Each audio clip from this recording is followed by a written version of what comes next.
Hey friends of mine, it's Suzy Lolley and take two for tonight because I was having severe technical difficulties. So we're way later than our 8 o'clock start time. Thanks for those of you who are just tuning in or those of you who faithfully came back. I certainly appreciate that. And tonight we're just going to get right into it, but I want to say that I am always at SuzyLolley.com. And the night after I present these Facebook Live sessions, you will always find a related blog post on my blog with screenshots, with more information, and with this video embedded. So you can always come back to my Facebook page or you can find me there. I would love if you would follow me both on my blog and on this page. So if you're not already doing that, it would be a really big blessing. So let's get down with it. Let's talk about 5 tricks for getting more out of that board that you have probably used for years. First of all, I want to start with this, the story of a bed sheet in the backyard. My brother used to be a youth pastor, and I remember a few years ago, I to showing the world's greatest Halloween movie. You guessed it. It's The Great Pumpkin, Charlie Brown, okay? And we showed it by putting up a bed sheet in their parsonage backyard, just up against the fence. The kids ate popcorn. We all sat out in the backyard. What does that have to do with anything? Well, the way that a lot of people use their whiteboards is they use them just as a bed sheet. They use it as a space to receive a projected image. But I don't know if you can see my mouse here, but the word interactive is not happening. It means that people are supposed to be touching the board. It's good if the teacher does, but it's even better if the students do. I found that my 11th even got so excited if I just left a white blank slide in the middle of my smart notebook presentation where they could come up and write a response to a certain question. They loved that because they were used to their teachers never letting them touch the board. And guys, that's what it's for. I don't know how much your school district or you personally or whatever have spent on these whiteboards, but I do know that they're worth thousands of dollars. And I just hate that I just hate that a lot of us are using them just to receive that projection. If that's all you're going to use it for, we could just rip it down, let the school sell it to somebody, and we could just use a bed sheet for the same purpose. So tonight I'm going to hope to give you 5 tricks that will convince you that you should be using this whiteboard for more than just that. Trick number 1, there is a website that's an oldie but a goodie, but you know what? I don't know really anybody knows about this, just a few of us who've probably taught the class. But it's something I knew about when I was teaching, and it's called Smart Express. It may not be around forever because, again, it is really old, but it's just express.smarttech.com. And when you go there, it allows you to do 2 functions, open an existing notebook file or create a new notebook file. So again, we're talking about being interactive with your students tonight. So here are 2 ways that your students could use this site. Let's say that I know a lot of math teachers specifically who use the Smart Notebook built-in software for their boards, but you can enter whatever kind of, smart board or whatever kind of interactive whiteboard you have. But what they do is they export notes and they put them on their website as a PDF.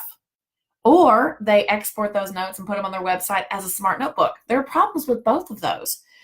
If they put it on as a Smart Notebook file, kids don't have Smart Notebook at home, so they can't open it. If they put it on as a PDF, then all of those great interactive activities, places where you have them come up and match definitions or move things around the board and reveal, all that functionality is gone. So that's the purpose of this website, express.smarttech.com. You can either share it with them in its original native format and they can open it, or you can, that's what I want you to do. Sorry, I got distracted there for a minute. Or here's an even better way to use this website. Let's just say that you have, 25, 30 kids in your class and you've just learned a grammar concept or a math concept. Assign groups of 2 or 3 a concept to make a little 3-slide notebook file about. They can make 1 slide that introduces the concept, number 2 gives examples, and then number 3 is some kind of an activity. Make sure that your class's assignments overlap. So for example, I used to teach 3 on-level and 2 honors freshman classes in English. So make sure that you are overlapping in all those classes. I have 1 group that has the same word in each class, okay? Here's the point of that. Out of 5 classes or 3 or however many it is, you're going to at least get 1 good example of hyperbole or onomatopoeia or algebraic expression that you can use for the next year. Or if you teach honors, you can use it for your honors classes to share with your on-level classes as a practice activity. But do you see who's doing the work here? It ain't me, it's the students. We want to get them working hard and thinking hard. Tip number 2, interactive game slides.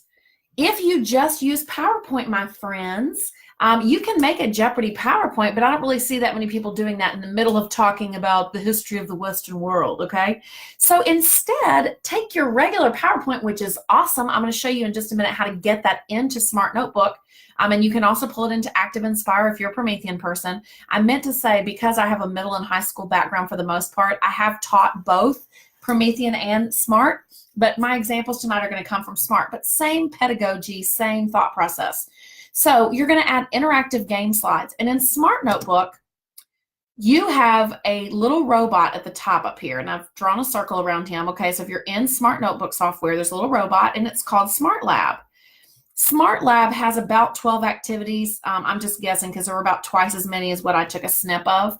But you have all kinds of activities that you can just really quickly design for your students. And if we have time in a minute, I'll go in and show you one of those. But Smart Lab replaces a lot of the activities that if you've been using Smart for a while, there was like a question flipper and a hot spot, all those kind of things that were Flash based are no longer, Flash is kind of antiquated at this moment. So a lot of those Flash based activities have gone away, but they've come out with some really cool and easy to use activities in Smart Lab. So just click the robot. If you don't see the robot, there's going to be a little gear over here to the right of your toolbar, and you can always add the robot to your toolbar. And again, you would have to probably have a subscription, so just check with your district on that as far as what your Smart Notebook software entails. If you don't have Smart Notebook, again, almost every whiteboard has some version of software. I know Active Inspire definitely has games in it. So just check with somebody that's in the know. You can always check with me after this. What's next? Tip number 3. You might have a PowerPoint you've been using since 2005. It's probably time to update that, but if you're just attached, you're like, Suzy, nope, I've been working on this PowerPoint since 2005. If it's good enough for them, it's good enough for 2018, to each his own. The problem is that PowerPoint does not have built-in games, okay? So if you will go to the File menu in Smart Notebook or in Active Inspire, this works the same way, go to File, Import. You can pull in, I believe, a PDF, but for sure a PowerPoint as well. Now, one caveat to that, when you import that document, it is not going to look exactly the same as it did in PowerPoint. So I like to make things a PowerPoint first, but just with the expectation that they're going to shift a little bit when they get into either Smart or Active Inspire. So you can import it, and then you've got 20 slides. The rule in general is the 10-2 rule. I've talked about this on my blog and on these videos before. You talk for 10 minutes, and then they apply, re-explain, reciprocal teach, do an activity with something for 2 minutes. So let's say every 2 or 3 slides, you've got a nice little slide in there that has a game, has a matching, or even, again, just a plain white slide that they can come up and draw on with markers. Tip number 4, y'all, I love this. I always give a shout out to Sweet Jean. She was the attendance clerk, registrar, I don't know the proper name, at Woodstock Middle School. And every single day that I taught there, she would call into my classroom, and I'd be like, oh my gosh, I'm so sorry, because I knew she was calling me to say, Suzy, Lolley, you have not taken attendance, okay? Sometimes she would call me and I would forget again. It was really, really bad. So, because you have kids around your desk talking to you. It's not like I was a lunatic. It's just I, had too many kids talking to me. So when I was about to go to high school and teach, I moved from 8th grade to 9th and 12th. She said, Suzy, when you get over there, they take attendance every period. You're really going to have a problem. So I invented, voila, a little thing where every day when my students came in, I had different color-coded slides for each of my 5 periods, okay?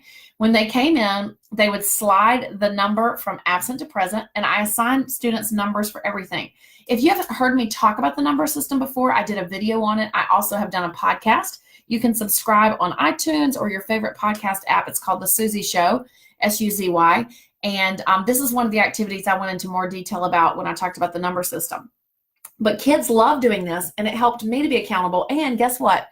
They were touching the board. They would come in and they would, I know one of my girls was number 11. She'd pull this over. She'd make it big. She'd spin it around. I don't know what the kick was they got out of that. It didn't matter to me. I knew who was absent, who was present. I was really easily able to check attendance. And because this was on my board, it was staring at me until I did something with the attendance as far as put it in the computer.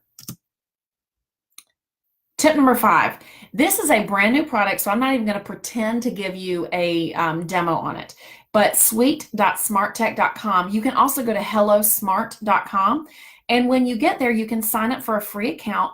And it is a lesson delivery software, kind of like I did a session on ClassFlow. I can't remember if that was maybe during December, but you can go back on this on the blog or on the videos and you can find when I talked about ClassFlow. ClassFlow is Promethean's online delivery system. Hello Smart or suite.smarttech.com is Smart's content delivery system. You can upload an existing notebook and deliver it to students on their devices, or you can add those interactive pieces. Some of the games I showed you on the Smart Lab, you can deliver via phone to your students just right there at that. Now, one caveat to this, I've used caveat twice. So one feature that I want you to be aware of, let me try to pick a different terminology there, is that you have to be present and running the activity. This is not something they can do for homework. It's kind of like when Kahoot first came out, that same structure. So you can go to this link, and I will post this Prezi over here in the sidebar in the comments so that you can click that link. Okay, friends? So if you are someone who has just been using your whiteboard to receive a projected image, if you're like, you know what, Suzy, I didn't even think about students touching the board. Start with the basics, dip your toe in, put a blank white slide in the middle of your presentation.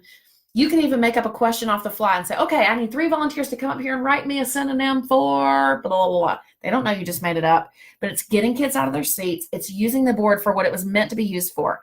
If you want more details, more screenshots, a copy of this presentation, I want you to visit me at SuzyLolley.com. Go ahead and subscribe, and then tomorrow you don't have to remember to come back. It's going to be delivered straight to your email inbox.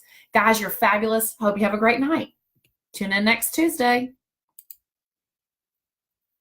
And hey, Anna and Jennifer.